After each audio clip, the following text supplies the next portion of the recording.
અમદાવાદની શાળાઓમાં વિદ્યાર્થીઓને હવે પીવા માટે નર્મદાનું પાણી મળે તેવો મહાપાલક તંત્રએ નિર્ણય કર્યો છે।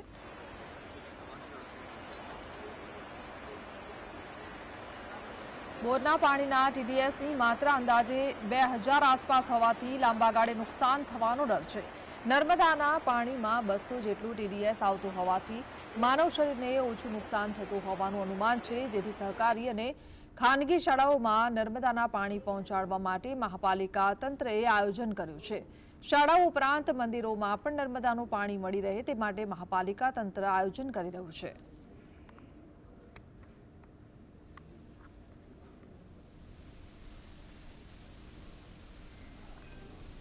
બોરનું પાણીનો ટીડીએસ લગભગ 1500, 1700, 1800, કોઈ જગ્યાએ 2000 પણ હોય, એટલે શરીર માટે હાનિકારક।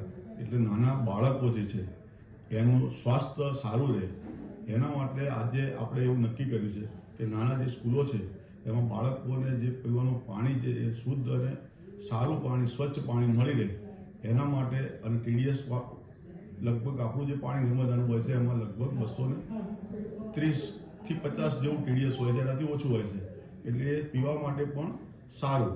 એટલે આપણે બાળકોને શુદ્ધ પાણી મળી રહે એના માટે આજે નીતિ નક્કી કરવાનું કમિટીમાં